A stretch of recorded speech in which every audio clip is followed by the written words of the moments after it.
Hello, Jokers! Thanks for watching this episode of Jokers Physiotherapy. So this is our first live Q&A, and I've got a couple of very popular questions, and I wanted to start answering them maybe in a live manner. So instead of typing them out and then scrolling up and down to read through, you could possibly watch this. So first question that I often get is what's the best position to sleep in, or should I avoid any sleeping position? Is there any position you should avoid? Um, from the research point of view, there is definitely a one position that is strongly related to the jaw dysfunction. That is lying on your tummy. So inevitably, most people or everyone's bed, I'm assuming you sleep on the bed or mattress. It doesn't have a hole for your face to fit in, so you can't like therapy here. There's a hole in the on in the bed, so you can actually breathe and look down. But there is no such thing as that. So you can imagine if you are lying on your tummy, which some people feel very comfortable because it kind of brings your stomach in contact with your mattress or the sheet over the bed mattress. And that can actually mean that your head is often turned to one side, often to the side that you like turning, rather than the side that you don't like turning. You may have a side that you feel more comfortable turning. So that way, you have one side of the face compressing against or pushing against the mattress. For example, for me, I much prefer to turn my head to the left. So I could be sleeping, if I were to sleep on my tummy, I will be sleeping on my tummy with my head turned to the left. I could be here for hours and hours before I decide to get up to go to the bathroom or to get up and then roll over. But it's very hard to turn over if you are on your tummy to start with. So the research have shown that if there is one sleeping position to avoid, it will be lying on your tummy. There is a very strong link between the jaw dysfunction and lying on your tummy. So please avoid that. Then you're left with three options: lying on your back with your belly facing the ceiling, or on your sides. Now, we are meant to turn about 24 to 48 times in one night, in one sleep from night to the morning. So it is quite normal to be side lying, but you will be turning quite often without you noticing. You can imagine your blood flow gets compressed, uh, the side that you're contact or lying on. Um, so the body wants to perfuse the body entirely and as balanced as possible. So, inevitably, instinctively, you will be turning through the night. And if you're so tired, you may not turn as much, but then you may wake up next morning feeling a little stiffer because you haven't turned in the sleep. Anyway, so that's the first question. If you have any extra questions, you can pop it in the comments below during this live streaming or afterwards when you actually see this in the archive. Um, yeah, so that's the first question.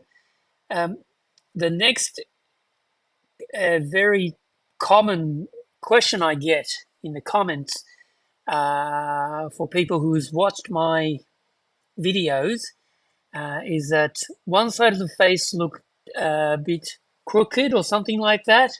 Now that may not be, or without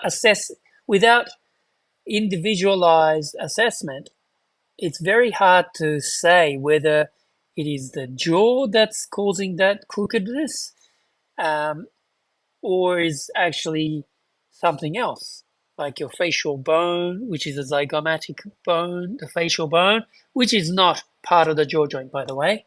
The jaw joint is made up of temporal bone, which is part of the skull, and the lower jaw called the mandible, which form the joint called the temporomandibular joint, mandible, just in front of the tragus of the ear. That's where the jaw joint is. Just that spot. Yeah, that spot there, right there.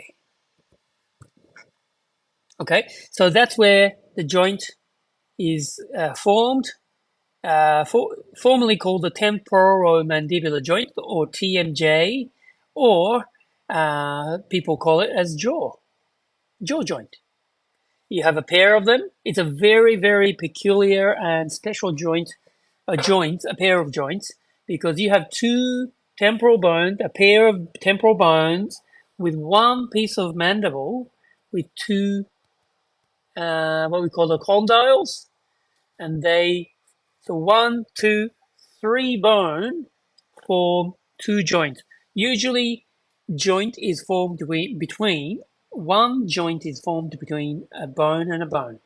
But interestingly, here you got three bones, two joints, because the mandible is like a U shape, the alphabet U.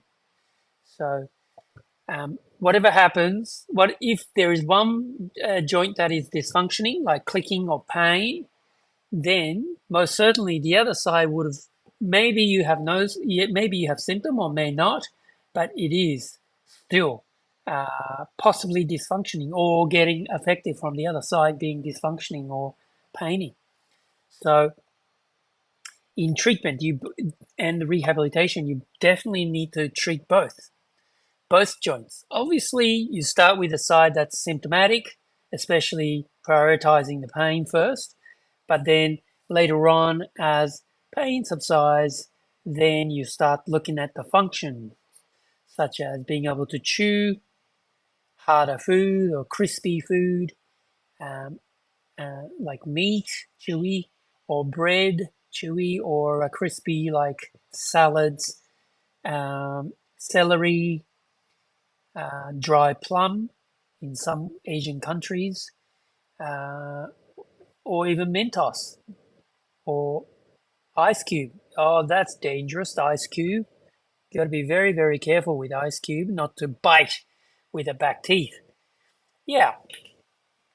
Now, the third common question I get is, because I advocate for a good closure of the lips as part of the rehabilitation for your tongue, and to reduce the clenching, which can affect your jaw. Um, tongue position is important, and that means the sealing of the mouth, which is a lip closure, bringing together, is important. Sometimes your upper teeth may be too big and may not be covering. You want at least 75% of the upper teeth covered by upper lips and 75% of the lower teeth covered by the lower lips. Sometimes it's good to stretch so that they can stretch out. Whatever reason, you may have a tight soft tissues around here.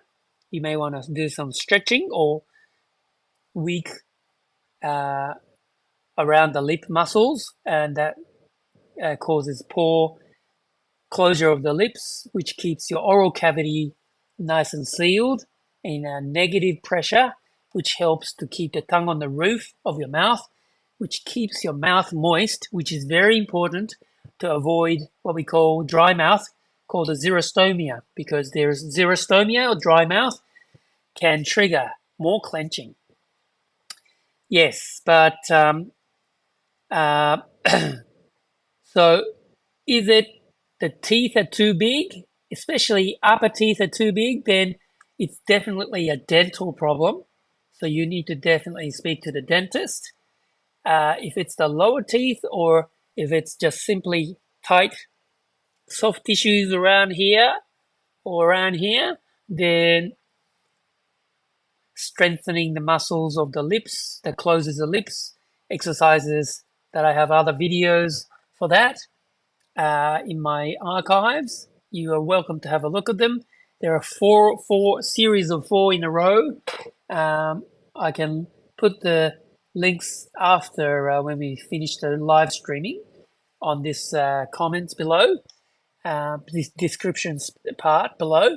Um, but also, yes, so they are very important. But if upper teeth are too big and it's not, it doesn't enable the lips to cover 75% of the teeth, that's definitely a dental problem. Lower teeth or lower lip is too short or tight, stretching may help. I'm not saying it can help, but they are something you can do to try uh, as a natural way to improve the lip closure. So that's the third question that I often get. But remember, our lip closure should be not you don't have to make a big effort to do a tight lip, just they should come naturally. And you're not needing to push the lips so hard to keep them together. And at the same time, your teeth inside, upper teeth and the bottom teeth, should be slightly apart. This should be disengaged, which means your lip move, lip lip movements, and your teeth movements should be independent of each other. Lips can be closed, but teeth should be apart. Tongue on the roof. That's the ideal resting position of your tongue, and the teeth should be slightly apart, lips closed, encouraging nose breathing, which is what should be the case if you're not talking or chewing throughout the day. And remember, what we do during the day is going to be reflected in our sleep. So if you are clenching or mouth breathing through the day, then that will reflect in your sleep as well. So that's something to keep an eye on and practice throughout the day so that can automatically train how you uh, end up sleeping. Because often people complain of clenching in the night or grinding in the night, but the truth is they have no control once they fall asleep. So we just have to focus on what's modifiable. They are during the day, uh, keeping good breathing pattern by having your tongue on the roof, lips apart, lips closed, teeth apart, nose breathing. Cool. So let's put a number down. So we breathe, say 16 times in 1 minute, and 24 hours will be 1,460 minutes, is it? Or thereabouts. So that brings us the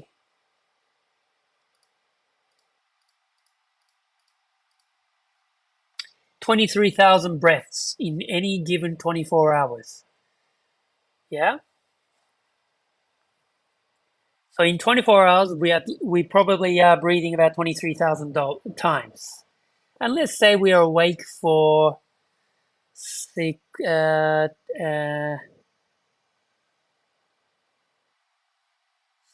so 17 hours, let's say 16 hours. Yeah, 16 hours. 16 divided by 24. Then 15,000 breaths, let's say, minus, yeah, so let's say we are awake for 80%, 60% of the time. So 23,000 times 60% is, let's say 14,000 breaths is within when you're, well, while you're awake. So you have about, if you are really serious, in one day you have 14,000 occasions of practice you can do, chance of practice you can do. So if you're a mouth breather, uh, let's say Our neuroscience suggests that if you repeat intentionally 6,000 times, you can reset your normal to, let's say, from mouth breathing to nose breathing. Yeah. So throughout the day of 14,000 times that you have opportunity, if you are intending to do it within a day, 6,000, that's, let's say, half the time. If you keep your tongue on the roof, teeth apart, lips closed, and then focus on nose breathing, you can help set that as your new normal breathing pattern, which means your mouth won't get too dry as before, and that could reflect in your sleep. Therefore, we hope, because we don't have any control over sleep anyway once we fall asleep. So within a day, you could actually reset to a new normal, which is nose breathing, which reduces the chance of clenching, hopefully, or grinding in the night, which protects your good jaw, uh, so you feel less tight or painful in the jaw, as well as uh, protecting your teeth from cracking, which can cause all sorts of other dental issues. So, I hope these have been helpful. Um, if you have any questions, please pop them in the comments below, and then I'll try and have answer them as much as possible. Or we can then do another live chat where you can join uh, and see if you have any questions. Oh, hello, someone has joined. If you have any questions, you can pop them in the comments below.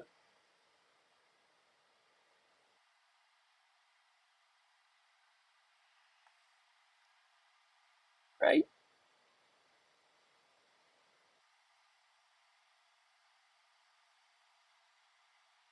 cool. All right. Well, thank you for watching this episode of Jocko's Physiotherapy. If you like these episodes, please give us a thumbs up or please subscribe so you'll be notified of the next episode. Thank you for watching, and I'll see you in another episode. Cheers!